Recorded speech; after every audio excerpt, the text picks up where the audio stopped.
Assalamu alaikum everyone. Hope you are doing well. Welcome to all of you on the behalf of the Dynamic Law Association.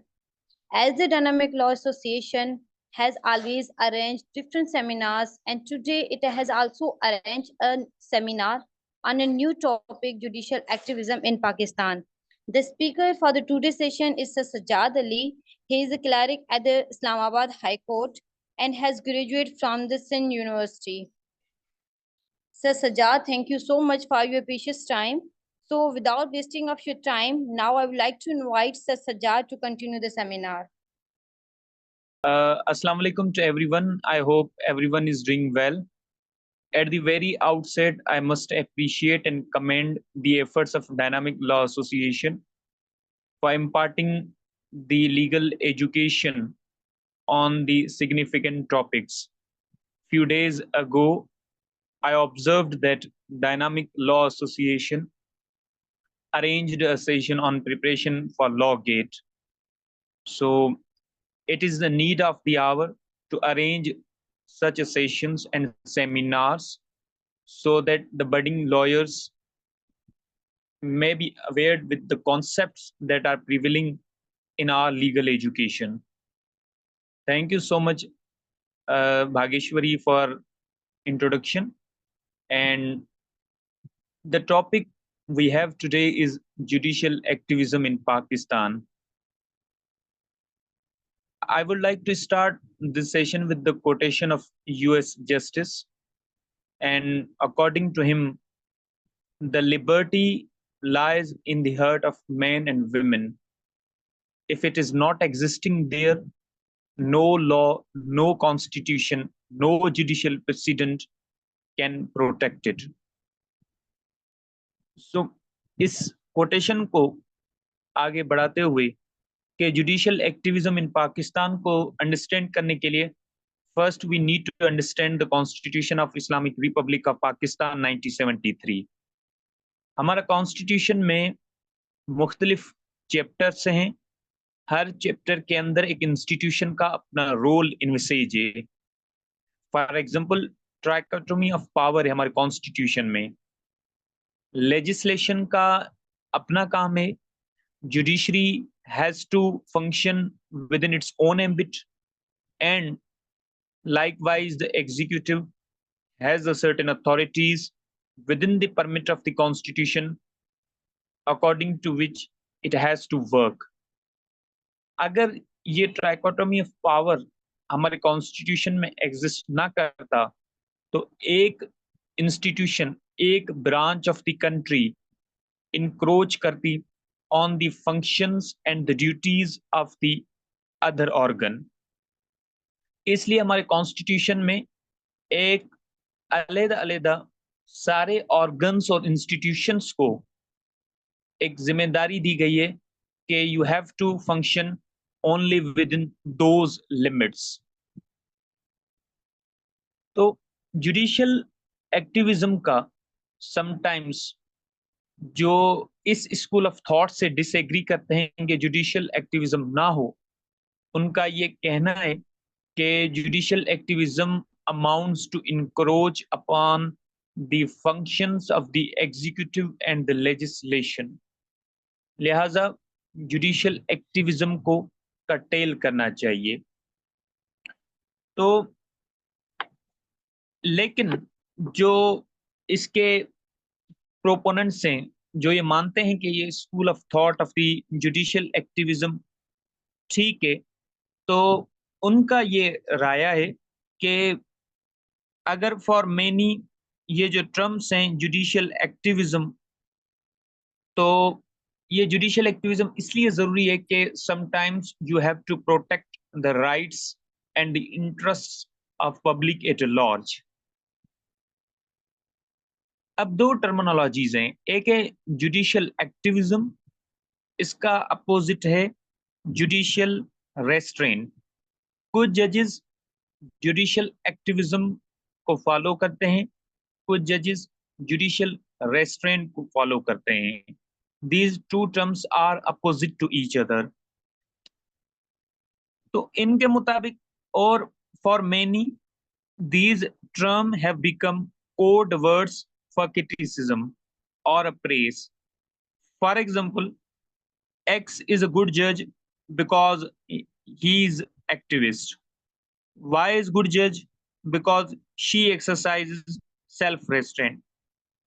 But what do we mean by activism and self-restraint?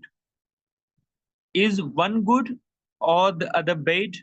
तो इसको समझने के लिए we need to understand के judicial activism क्या है और judicial restraint क्या है. If any definition is a found कि वो कहाँ पे definition lie करती है जहाँ से हम concept समझें कि judicial activism is this and its opposite judicial restraint is the one in which it is explained. So when I was preparing this lecture, I came across a book from Foreign Jurisdiction of the Aaron Brock, and according to him, कि एक activist जो जज होता है वो चीजों का expensive view लेता है कि उनकी जो स्टैंडिंग है उसका एक्सपेंसिव व्यू लेता है और नैरो व्यू लेता है उसको जस्टिफाई करने के लिए. एक जो एक्टिविस्ट जज होता है वो कभी हेजिटेट नहीं करेगा अपने जजमेंट को यूज करे इन सेंस कि वो ब्रॉड एक्सप्लेनेशंस दे. एक्टिविस्ट जज हमेशा मैक्सिमाइजेशन की तरफ जाता है और वो कोशिश करता है कि न्यू मेयर्स डेवलप हों, न्यू रेमेडीज डेवलप हों ताकि राइट्स को प्रोटेक्ट किया जाए जो कि उसके मुताबिक वेल इनविसेज्ड राइट्स हैं हमारे कॉन्स्टिट्यूशन में. लेकिन अ सेल्फ रेस्ट्रेंट जज जो होता है वो हमेशा हेजिटेट करता है अपनी जजमेंट लिखते हुए कि ऐसी कोई एक्सेप्शन क्रिएट ना करें जिससे एक ब्रॉडर व्यू जो है स्टैंड करे और वो हमेशा अवॉइड करता है कि न्यू मीन्स और रेमेडीज जो हैं वो ज्यादा हों. एक्टिविस्ट जज हमेशा ये कोशिश करता है कि जो जुडिशियल रिव्यू का स्कोप है उसको एक्सपेंड किया जाए और वो कोशिश करते हैं कि जो रीजनेबलनेस है एक बाय के रीजनेबल पर्सन होता है उसको नैरो किया जाए. तो इस तरह वो लीव करते हैं एक room to declare the actions of government agency to be unreasonable. वो जुडिशियल रिव्यू का जो पावर है एक अदालत का जुडिशियल रिव्यू का पावर इस तरह है कि अगर कोई एक्ट और ओमिशन आइदर एग्जीक्यूटिव और लेजिस्लेशन ने किया है तो उसको under the ambit of judicial review it can check the vires of that act कि आया कि that act is within the constitution और नॉट. अगर अदालत इस नतीजे पे पहुंचती है कि that act is not in accordance with the constitution और the law, that act is ultra vires to the constitution and it is to be declared of no legal effect. तो इस तरह एक एक्टिविस्ट जज और एक सेल्फ रेस्ट्रेंट जज में यही फर्क है कि एक्टिविस्ट जज will expand is scope of judicial review of public governance, whereas जो self restraint judges हैं will narrow the scope of judicial review of administrative action. They will expand the zone of reasonableness कि वो हमेशा reasonableness की तरफ जाते हैं और narrowly चीजों को वो लेते हैं. तो इस तरह फॉर एग्जाम्पल हमारे कॉन्स्टिट्यूशनल हिस्ट्री में जुडिशियल एक्टिविज्म का स्टार्ट मेरे ख्याल में मौलवी तमीजुद्दीन केस से स्टार्ट हो गया था. जब गवर्नर जनरल गुलाम मोहम्मद ने डिसॉल्व की कॉन्स्टिट्यूंट असेंबली 24 अक्टूबर 1954 को, तो उस वक्त के जो स्पीकर थे मौलवी तमीजुद्दीन, उन्होंने एक सिंध हाई कोर्ट में पिटीशन फाइल की और उन्होंने जुडिशियल रिव्यू का सहारा लिया कि ये जो एक्ट हुआ है डिसॉल्विंग द कॉन्स्टिट्यूंट असेंबली वो ultra vires to the constitution है. लिहाजा तब के एक्ट का सेक्शन 223 था उसको इन्वोक किया और सिंध हाई कोर्ट ने डिक्लेयर किया कि जो एक्ट है डिसोल्यूशन ऑफ द असेंबली वो अनकॉन्स्टिट्यूशनल है। फिर ये जजमेंट सिंध हाई कोर्ट की चैलेंज होती है, तब सुप्रीम कोर्ट नहीं हुआ करती थी, तब तब जो है फेडरल कोर्ट हुआ करती थी। जब चीफ जस्टिस ऑफ पाकिस्तान उस वक्त है जस्टिस मोहम्मद मुनीर थे और उसके साथ 4 जजेस और थे जिन्होंने डिक्लेयर किया act of dissolution of constitute assembly validate कर दिया और जजमेंट ऑफ जो सिंध हाई कोर्ट की है वो सेट असाइड हुई विद द मेजॉरिटी ऑफ 4-1 और उसमें जस्टिस कॉर्नेलियस का डिसेंडिंग नोट है। तो फर्स्ट जजमेंट जिसने एक्सपेंड किया कि एक to get something to validate the act of legislation, कि उन्होंने कहा डॉक्ट्राइन ऑफ नेसेसिटी एग्जिस्टेड करती थी, लिहाजा the dissolution of the assembly was justified. अगर यहाँ पे ये जुडिशियल रिव्यू को फॉर एग्जांपल आप सेल्फ रेस्ट्रेंट से लेते हैं व्यू से, तो शायद ये जजमेंट सस्टेन ना कर सकती, क्योंकि जो सेल्फ रेस्ट्रेंट जजेस शो करते हैं वो हमेशा मिनिमाइज चीजों को करते हैं, वो ऐसा जो है कॉन्सेप्ट लाने की कोशिश नहीं करते as such the doctrine of necessity कि वो जस्टिफाई कर सके एक्ट को। जिस तरह सिंध हाई कोर्ट ने अपना बेस किया डिसीजन के there was nothing something like ये डॉक्ट्रिन ऑफ नेसेसिटी जो कि जस्टिफाई करे इस डिसीजन को, लेकिन एक्टिविस्ट जज मौजूद थे सुप्रीम कोर्ट में जो कि उस वक्त की डिफरेंट नाम से पहचान जाती थी और फेडरल कोर्ट कहा जाता था। उन्होंने एक डिफरेंट अप्रोच ली कि this can be validated through the doctrine of necessity. So this is the first case जहां से concept of judicial activism अपना बर्थ लेता है। Then it continues. Then Asma Jilani case में somehow similar position होती है। Then बेगम नुसरत भुट्टो केस में होती है। Then हाफिज एक Haji Saifullah versus federation of Pakistan case उसमें। देन अहमद तारिक रहीम है, देन मियां मोहम्मद नवाज शरीफ है।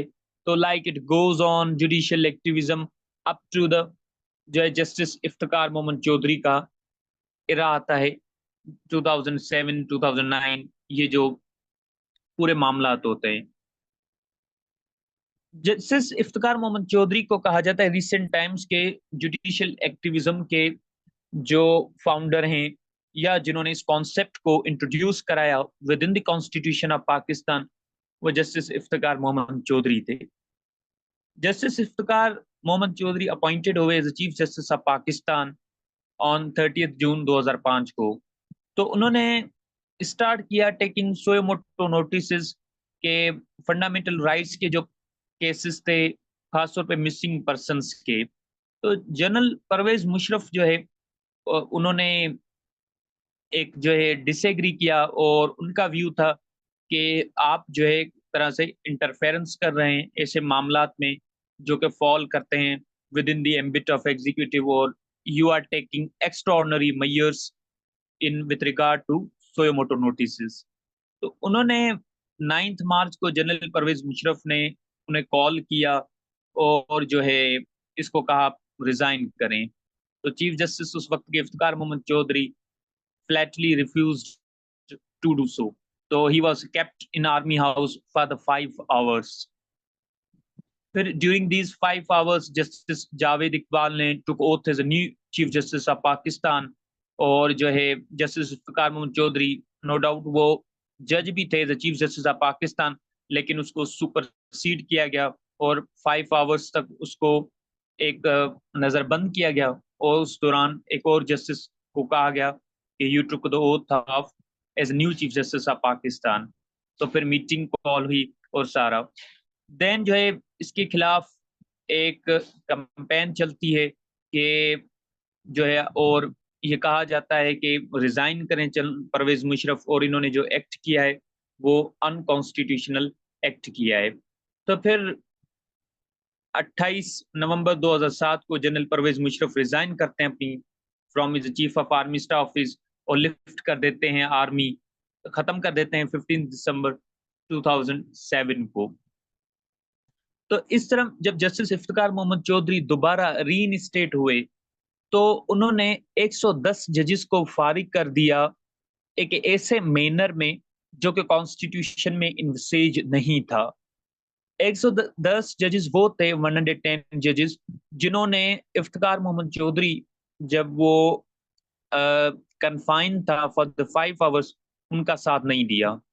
जब ये इनकी बहाली हुई जस्टिस इफ्तिकार चौधरी की, जो कि लॉयर्स मूवमेंट और जितना भी मामला चले थे वकला तहरीक की, तो उसके बाद इन्होंने 110 जजेस को फारिग कर दिया।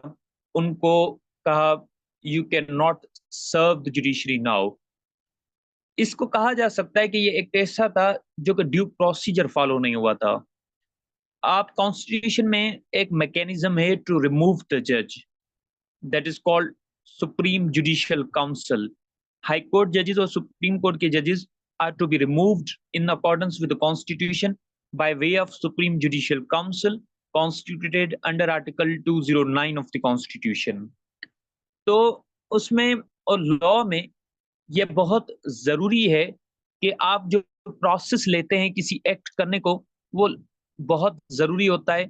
देन एंड नतीजन कुछ भी हो, अगर प्रोसेस जो है that is not valid, the end result becomes void. In law, कानून में जो प्रोसेस है जिसके जरिए आप कोई भी एक्शन लेते हैं, it carries a significant value and does not carry much that of significance as to what the process carries within the legal parlance। तो इस तरह एक और उन्होंने काम किया कि सुप्रीम कोर्ट ने इन 2012 सस्पेंड किया 28 लॉ मेकर्स को, और स्पेशल बेंच जो उस वक्त बना था, उस वक्त जस्टिस इफ्तिकार चौधरी थे, और उन्होंने पिटीशन शेयर की filed by the PTI and PP, जो उन्होंने वैलिडेट को चैलेंज किया था कि जो बाय पोल्स हुए थे फरवरी 2008 इलेक्शंस में, तो उन्होंने एकदम से सस्पेंड कर दिया 28 लॉ मेकर्स को। तो इस तरह इन सारे एग्जांपल्स देने का एक ही मकसद था कि व्हेन द जज मैक्सिमाइज चीजों को कर देता है, बहुत ब्रॉडर सेंस में चीजों को ले जाता है, it is called judicial activism.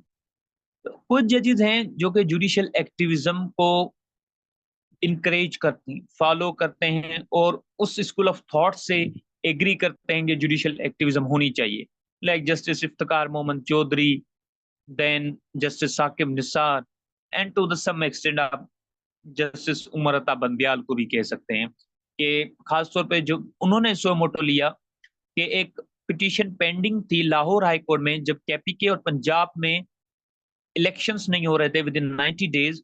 तो during the pendency of the petition at the Lahore high court, उन्होंने सो मोटो लिया और उन्होंने सुप्रीम कोर्ट से डिसीजन इशू कर दिया कि elections B conducted within 90 days. अब वही बात कि इसमें कोई दो राय नहीं है कि इलेक्शंस 90 डेज में नहीं हो सकता, लेकिन the process that he employed in making a decision that elections should be conducted in 90 days was not in accordance with the law। Law में प्रोसेस को बड़ी सिग्निफिकेंस है। अगर वो प्रोसेस थ्रू वो लाहौर हाई कोर्ट रूल करता कि elections are to be conducted within 90 days, then ये डिसीजन प्रॉपर होता, लीगल होता। लेकिन जब एक पिटीशन पेंडिंग है before the court of competent jurisdiction, उससे सुप्रीम कोर्ट डेविएट करे एंड खुद सोयोमोटो ले ले कि 90 डेज में इलेक्शन करवाएं, to the extent it ruling हम एग्री करते हैं कि that decision was right, but the process that the supreme court employed in that case was not legal. वो एक तरह से नहीं हो सकता क्योंकि इस पे काफी जुरिस्प्रूडेंस डेवलप है जो कि इस चीज को रीइंफोर्स करता है कि during the pendency of the petition at the high court, supreme court can not took the suo motu under article 184(3)। इस जुडिशियल एक्टिविज्म को आगे लीड करते हुए कि जुडिशियल जो एक्टिविज्म है, ये इसको मिस्टेक होगी कि डिफाइन करें हम कि एक्टिविस्ट जज जो होता है वो इज अ लिबरल जज होता है, और जो रेस्ट्रेंट जज होता है वो कंजर्वेटिव जज होता है। लिबरल और जो कंजर्वेटिव है वो अप्रोप्रिएट टर्म्स हैं to evaluate the result of judicial activity, कि एक जो जुडिशियल अदालती कार्रवाई हो रही है उसकी हद तक ये ठीक है दोनों टर्म्स के लिबरल एंड कंजर्वेटिव किया जाए। लेकिन टू द एक्सटेंट के लिबरल जज को कहा जाए ये एक्टिविस्ट जज है, और कंजर्वेटिव जज को कहा जाए कि वो रेस्टेंट जो जज शो करता है वो कंजर्वेटिव जज है, this is not something I think right.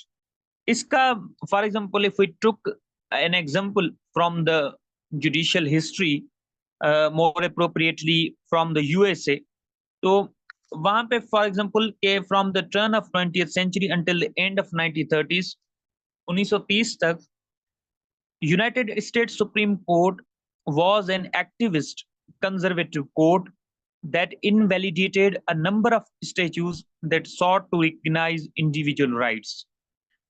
The Warren Court of the 1970s, जो कि यूएसए के कोर्ट थी, was an activist liberal court. जो टुडे की यूनाइटेड स्टेट की सुप्रीम कोर्ट है उसमें मेजॉरिटी जो है कंजर्वेटिव है, लेकिन वो बिहेव ऐसा करती है कि एक्टिविस्ट कोर्ट। देयर जो उनकी जुडिशियल एक्टिविटी है वो नो डाउट कंजर्वेटिव है, लेकिन they behave as an activist country in many areas of law. Liberal जज लाइक उनका एक जज है ब्रेंडीज, वो वाज व्यूड एज अ जज who exercised self-restraint. A conservative judge like Scalia is seen as an activist judge. So the definitions of activism and self-restraint should therefore address the way of judicial discretion is exercised, irrespective of evaluation of the outcome. तो इन activism और self restaurant को understand किया जाए कि how the judicial discretion is exercised. वही मिसाल Punjab and कैपी के poles assembly वाली, कि if the process and the judicial discretion is exercised in a structured manner, then the judge is to be called a judge self-restrained judge. But if the judicial discretion is exercised in unbridled and unfettered manner, so is the judge may be called as activist judge. If we go ahead और हम ये देखें कि which one is good over the other, तो क्या judicial activism ठीक है या जुडिशियल रेस्ट्रेंट ठीक है, और दोनों ठीक हैं एक अपने अपने इरा में। तो इसका आंसर दो स्कूल ऑफ थॉट्स हैं जो कि रिकग्नाइज करते हैं कि जुडिशियल एक्टिविज्म भी ठीक है और जुडिशियल रेस्ट्रेंट भी ठीक है। It depends upon the circumstances कि वो सर्कमस्टेंसेस कौन से हैं, and according to the circumstances the actions are taken. For example एक फंडामेंटल राइट्स हैं जो पब्लिक एट लार्ज के उनकी शीर वायोलेशन हो रही है मुल्क में, और सुप्रीम कोर्ट ये ऑब्जर्व करते हुए फिर भी no action is taken, then it might be called के अब जुडिशियल जो रेस्ट्रेंट है वो ठीक नहीं है। क्योंकि सुप्रीम कोर्ट इज ऑब्जर्विंग के जो आम लोग हैं उनके बुनियादी हकूक जो है फंडामेंटल राइट्स वो मनसूख हो रहे हैं या वायोलेट हो रहे हैं, तो उनको देखना चाहिए through the judicial review. But if the supreme court remains डम ऑन इट, तो शायद ये भी सेल्फ रेस्ट्रेंट ठीक ना हो।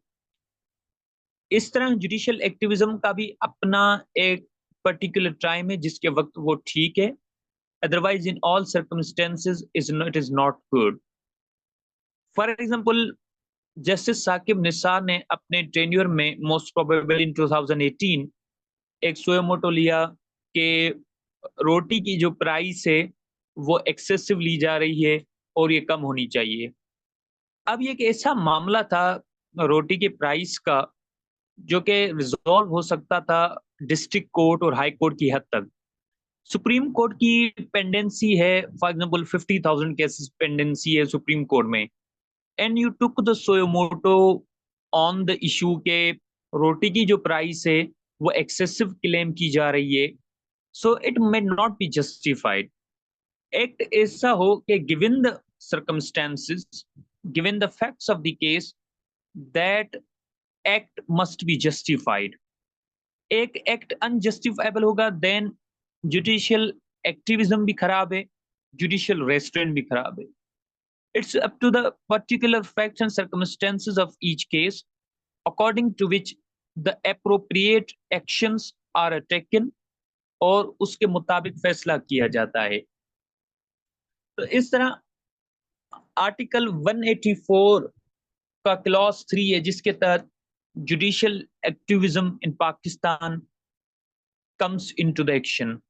अब उसके दो क्राइटेरिया हैं, अगर वो फुलफिल होते हैं देन द जुडिशियल एक्टिविज्म आप उसको इन्वोक कर सकते हैं। नंबर 1 इज फंडामेंटल राइट्स, वो वायोलेट हो रहे हो। सेकंड, उसकी इन्फोर्समेंट सीख करनी है for the general public at large, और किसी इंडिविजुअल के फंडामेंटल राइट्स आप इन्फोर्स नहीं करवा रहे।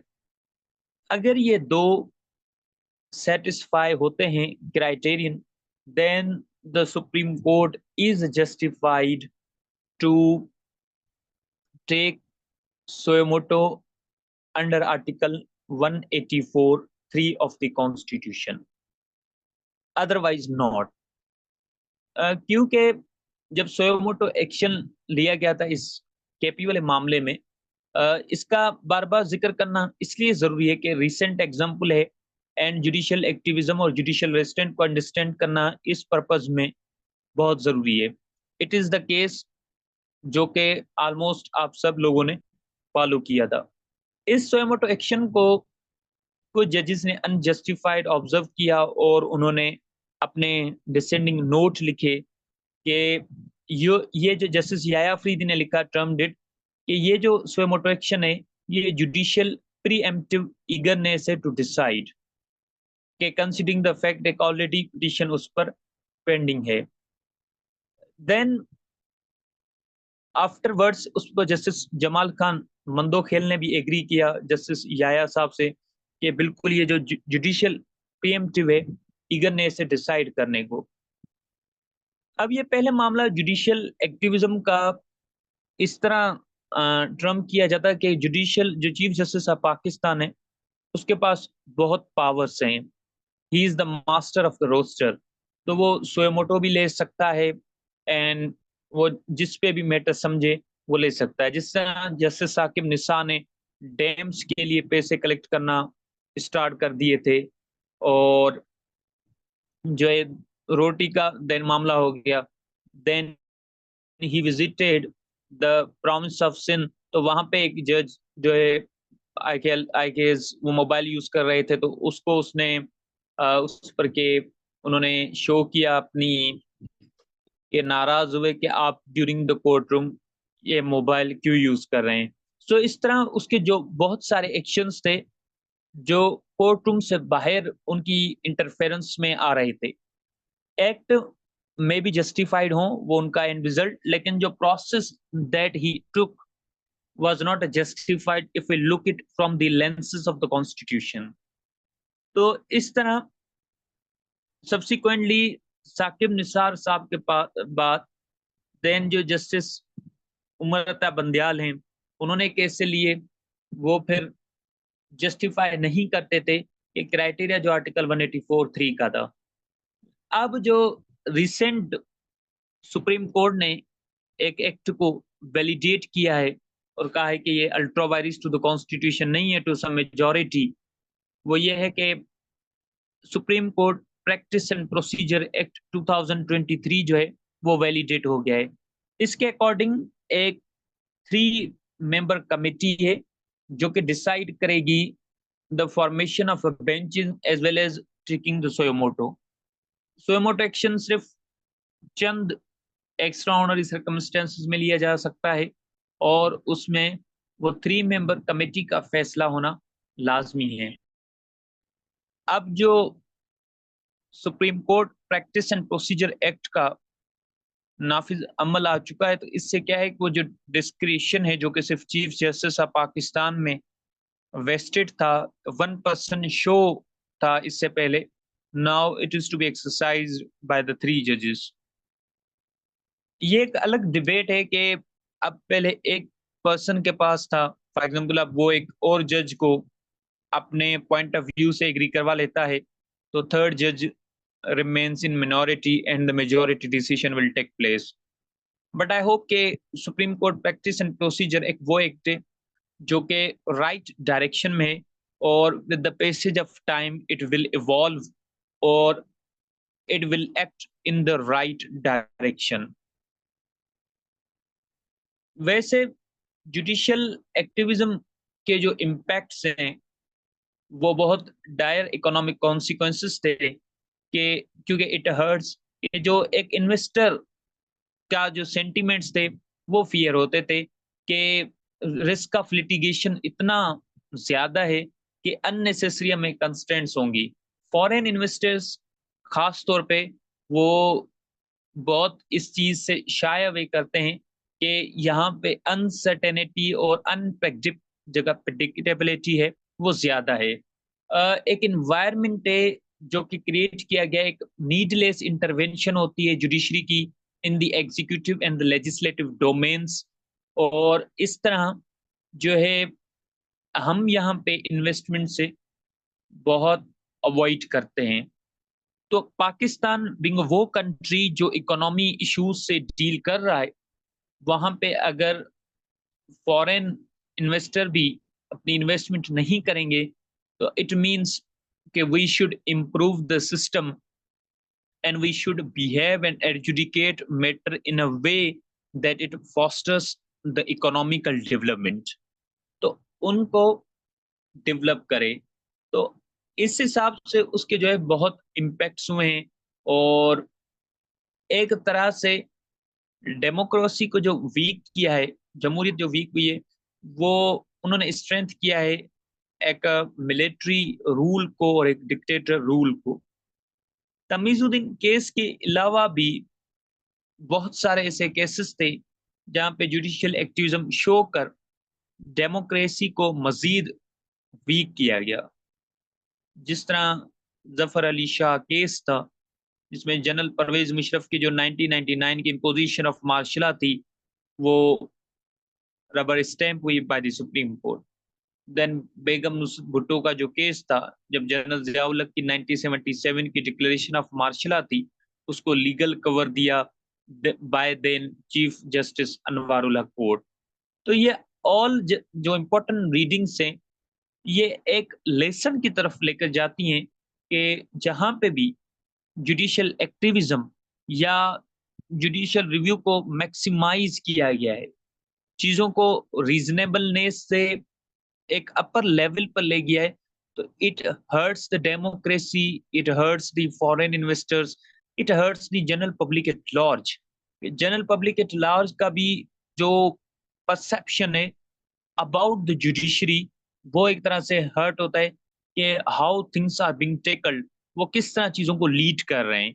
अगर वो एक लीड करते in a proper manner, in a structured manner, in a constitutional manner, तो लिहाजा उनके दिलों में भी ये होप क्रिएट होगी कि स्टिल जुडिशरी वो वाहिद इंस्टीट्यूशन है जो फंडामेंटल राइट्स को प्रोटेक्ट करता है, जो जनरल पब्लिक की ग्रीवियांस को रिड्रेस करता है, और जितने भी मामला आते हैं, अगर कोई भी डिपार्टमेंट उनकी जो शिकायत है, कंप्लेंट्स है, वो नहीं सुन रहा, तो judiciary will take notice of it, और उनके मुताबिक it will act as a जो है neutral arbiter of their decision making.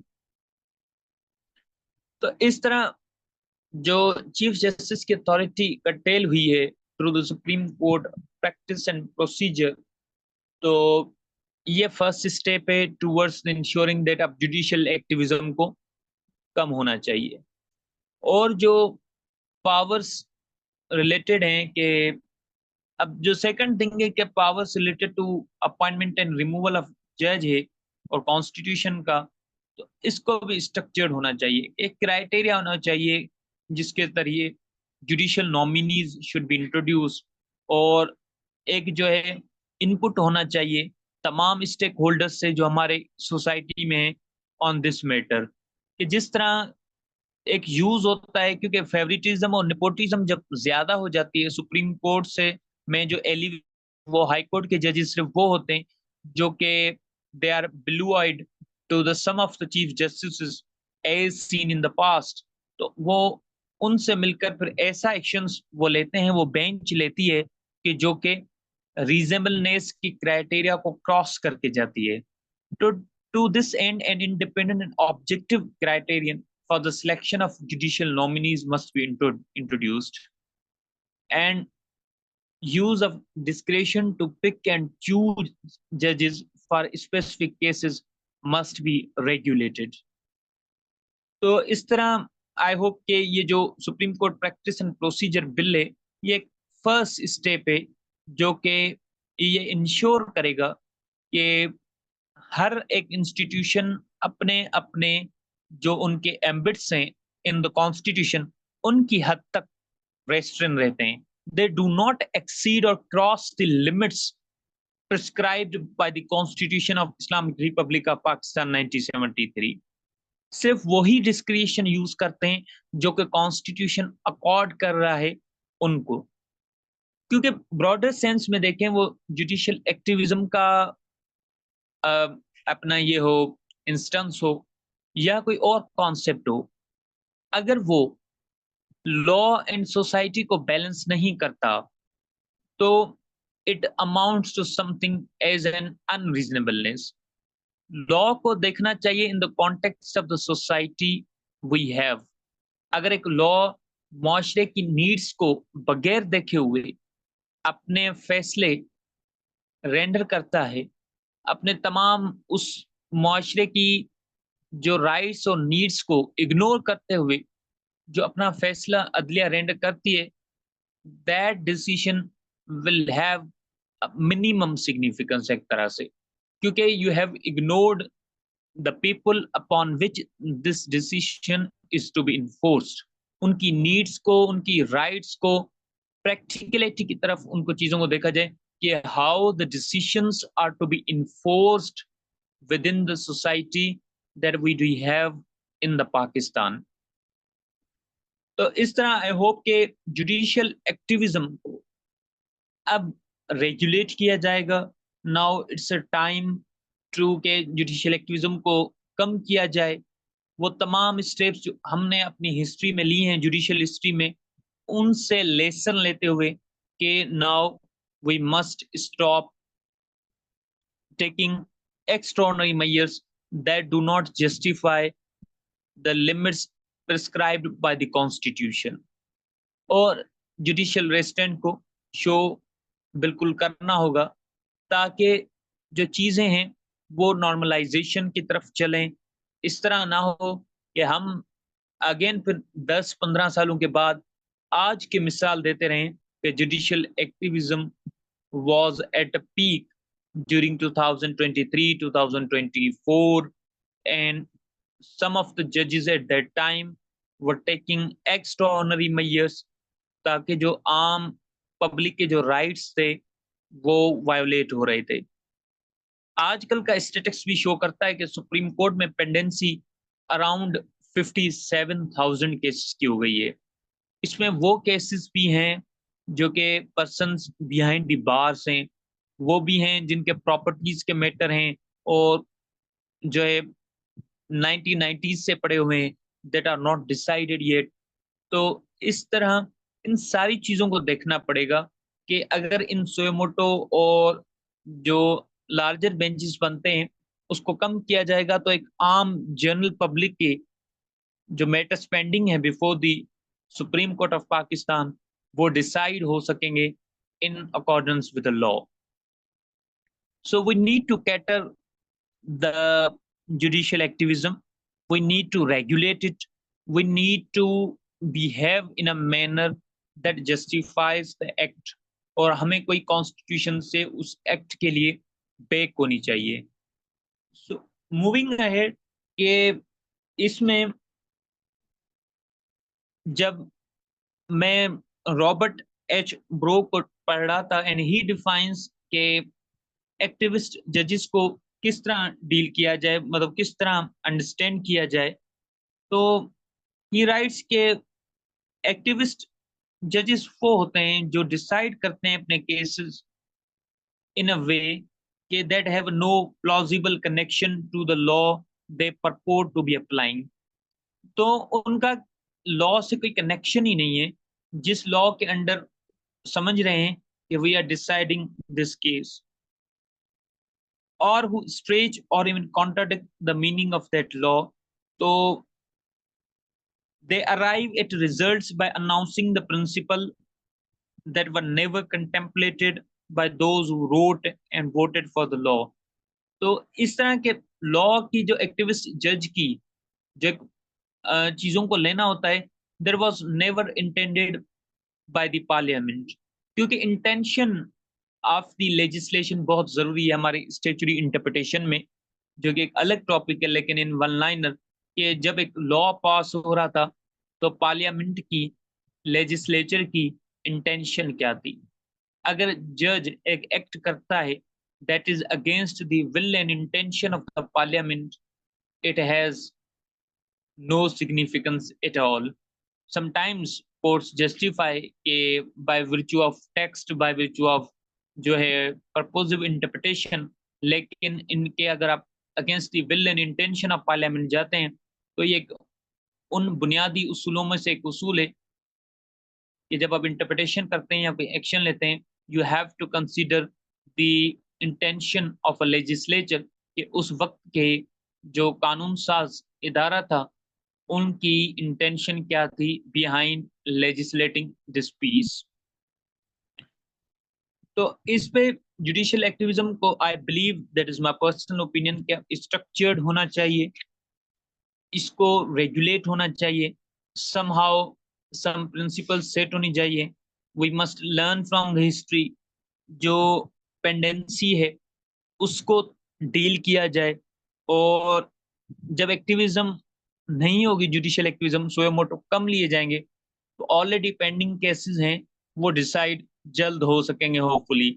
क्योंकि जब आप सोयो मोटो लेते हैं, so it increases the number of cases pending adjudication at the Supreme Court of Pakistan.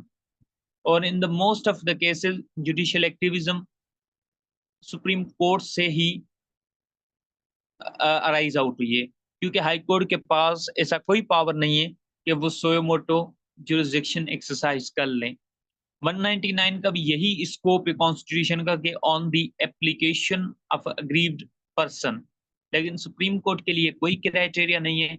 And supreme court on its own motion किसी matter पे भी जुडिशियल नोटिस ले सकती है, and it can ask the relevant department to justify how that act is within the constitution, within the law that we have. तो I believe last few minutes जो हैं वो क्वेश्चंस के लिए I am reserving, and in lectures के जो last lecture that I have delivered और the current being delivered, अगर इसमें कोई क्वेश्चन है, I would like to answer that question. And अगर मजीद आप इस टॉपिक को इन डेप्थ स्टडी करना चाहते हैं, so I can recommend you some of the books or the recommended readings that you can read to enhance the understanding of this topic. अगर किसी को कोई भी क्वेश्चन है तो वो अपने रेज हैंड करें, वन बाय वन हम लोग अलाउ करेंगे उन्हें ताकि वो क्वेश्चन पूछ सकें। जी Shahrukh. First of all, Assalamu alaikum, and if I am audible, please kindly make sure. वालेकुम सलाम, yes you are audible. Sir, जो आपने सर जो ये सेशन रखा, that was really fantastic, very informative. I really appreciate कि इस तरह के अगर सेशन होंगे तो स्पेशली जो लॉ के स्टूडेंट्स है जो करंटली इनरोल्ड है या जो अपनी डिग्री परसू कर रहे हैं, उनके लिए आगे चलकर कोई मुश्किलात नहीं होगी अगर उन लोगों ने ये सेशंस, इस तरह के खास तौर पे सेशंस प्रॉपरली और केयरफुली अटेंड किए। तो so sir, first of all I would like to be thankful कि आपने अपना प्रेशियस टाइम दिया। और secondly sir, I would like to ask a question के सर, जो आपने जुडिशियल एक्टिविज्म के बारे में बिल्कुल एक क्रिस्टल क्लियर सिनेरियो हमें बताया सर, उसी के साथ साथ कुछ हमें वेबसाइट्स या बुक्स वगैरह वो सर सजेस्ट कर देते ताकि हम वो free time, as you know कि सर समर वेकेशन चल रही है, everybody is quite free, so in let's utilize this free time ताकि हम इस फ्री टाइम में भी कुछ अपनी जो डिग्री से रिलेटेड है वो मटेरियल पढ़ सके। I hope sir you understand very well. Thank you sir. Thank you so much for the kind words Shahrukh. I think first part आपका जो था आपकी क्यूरी का, वो तो नोट कर लिया गया डायनामिक लॉ एसोसिएशन ने, and I must commend the efforts. वो ऑलरेडी इस चीज को जो है आगे बढ़ा रहे हैं, and they are frequently organizing the informative sessions for the all law students. जहाँ पे आप सेकंड पार्ट है कि books suggestive readings, so I believe I will share जो है through the dynamic law association, ताकि फिर वो सारे पार्टिसिपेंट से शेयर कर लें। और if I get the time in the end, I will also mention in the chat box, तो आप सारे उस चैट बॉक्स से उस चीज को कॉपी कर लें अपने नोटबुक में, and then you may read in these the free times. So इस समर वेकेशंस को I would suggest that make most of them, और इनको जो है कैलकुलेटेड वे में यूज करें ताकि आप जो है जनरल स्टडी कर सकें रिगार्डिंग द लॉ। अच्छा, किसी और स्टूडेंट का क्वेश्चन? कि 2 days ago Justice Alia Neelam was appointed as Chief Justice Lahore High Court, although she was a number 3 is seniority list, so is it possible according to constitution? अब देखें राहुल कुमार, इसका constitution में जो mechanism है वहाँ ये कहीं भी नहीं लिखा हुआ कि द मोस्ट सीनियर जज in the high court shall be appointed as a chief justice of that province. No doubt ये हमारी जुडिशियल हिस्ट्री में फर्स्ट इंस्टेंस है कि नंबर 3 पे एक जो जज है वो अपॉइंटेड हुआ है as a justice of that court. लेकिन कॉन्स्टिट्यूशनल टेक्स्ट की बात करें, कॉन्स्टिट्यूशन के प्रोविजन की बात करें, वहां पर ये कहीं नहीं लिखा हुआ कि द मोस्ट सीनियर जज of that court shall be appointed as a chief justice of that high court. तो इसको अब अगर कॉन्स्टिट्यूशनल टेक्स्ट के साथ देखते हैं, सो इज इट, ये जस्टिफाइड है बिल्कुल और रीजनेबल है। अब इसको दूसरे एंगल से अगर आप देखें कि जो सीनियर सुपरसीड हैं उनके बारे में क्या व्यू है, अगर वो उन पर कोई एलिगेशन है, अगर उन पर कोई मामला है, तो उसको भी जो है एक जनरल पब्लिक के इंफॉर्मेशन में लिया जाए, रीजंस क्या थे। एक चीज के एक्ट कभी जस्टिफाई होता है लेकिन reasons are not revealed. Reasons show किए जाएं कि व्हाई दोज जजेस were ignored while making the appointment of chief justice of Lahore High Court। तो इस तरह ये रीजंस का आना बहुत जरूरी है, अदरवाइज कॉन्स्टिट्यूशनल टेक्स्ट से ये जो अपॉइंटमेंट है वो जस्टिफाइड है। Now moving to the Vishal Kumar, उनका जो क्वेश्चन है कि although activist judges goes against the due process of law, but one can never justify those acts if being very strict to the provisions of the Constitution. The Constitution does not allow a judge to use mobile in the courtrooms. Likewise, it is the core duty of a judge to keep evaluating the law and its due process, where it becomes easy to administer justice. देखें, इसका वही मैंने use किया था कि हमारे judicial system में process बहुत इंपॉर्टेंट है एंड रिजल्ट से।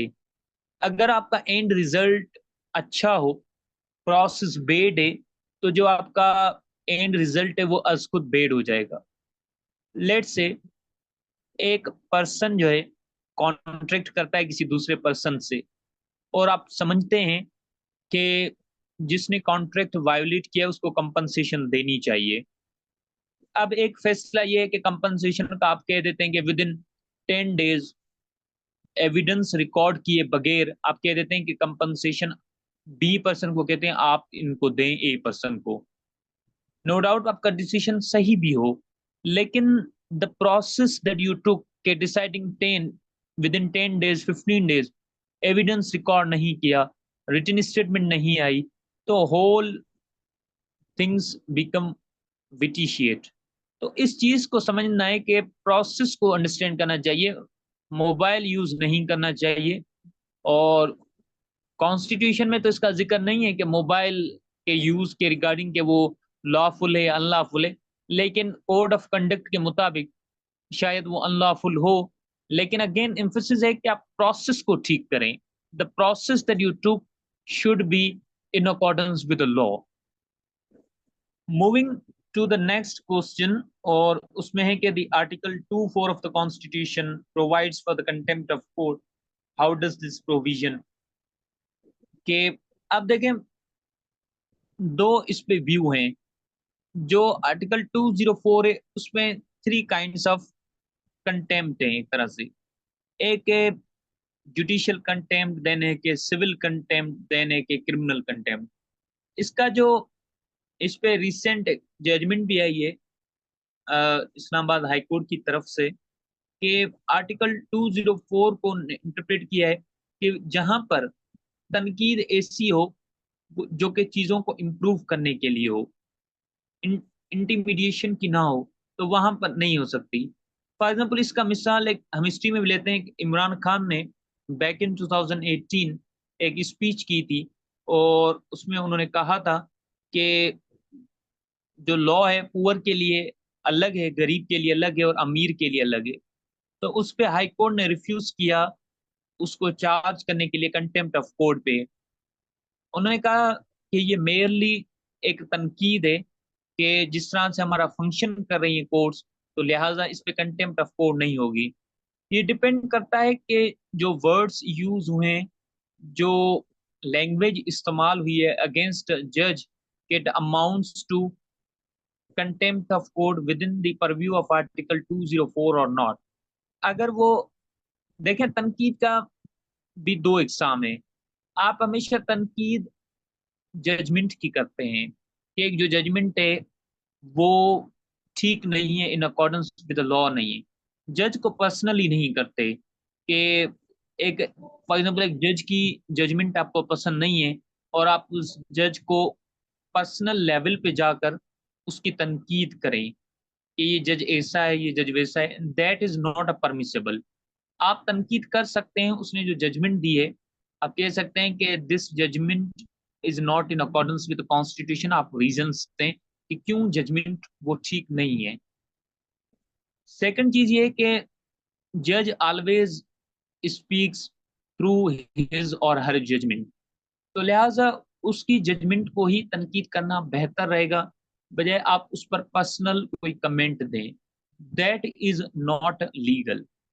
जजमेंट को तनकीद बेशक करें, जहां हद तक करें लीगल प्रिंसिपल्स के साथ करें, जुडिशियल प्रेसिडेंट के साथ करें, लेकिन उस पर जो पर्सनल जज है या उसकी फैमिली है, that is not permissible in our constitution, specially article 204। और आर्टिकल 204 की रोशनी में एक और लॉ बनाया गया है, कंटेम्प्ट ऑफ कोर्ट ऑर्डिनेंस 2003। तो उसके मुताबिक पूरा प्रोसीजर फॉलो होता है।